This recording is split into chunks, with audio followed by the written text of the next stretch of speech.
السلام عليكم. موعد وتوقيت مباراة بحث بوحجلة ضد الترجي في مباراة الكاس النارية في ربع نهائي الكاس. لكن قبل أي شيء وقبل ما ندخل في تفاصيل المباراة، انزل اضغط لنا لايك واشترك في القناة ليصلك كل ما هو جديدنا أول بأول بإذن الله. ما تنساش تصلي على النبي عليه أفضل الصلاة والسلام في التعليقات. يستضيف الملعب البلدي بوحجلة مباراة قوية تجمع ما بين الترجي ضد بوحجلة في كاس تونس ربع نهائي البطولة.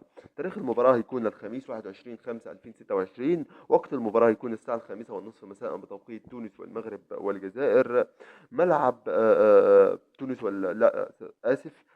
وقت المباراة هيكون الساعة 5:30 مساء بتوقيت مصر السعودية العراق. الساعة 4:30 مساء بتوقيت تونس بتوقيت السودان. والساعة 3:30 مساء بتوقيت تونس والمغرب والجزائر. تشكيل المتوقع للفريقين هسيبه لكم يظهر على الشاشة أمامكم بإذن الله. ما تنسوش تضغطوا لنا لايك وتشتركوا في القناة ليصلكم أول بأول جميع التفاصيل بإذن الله.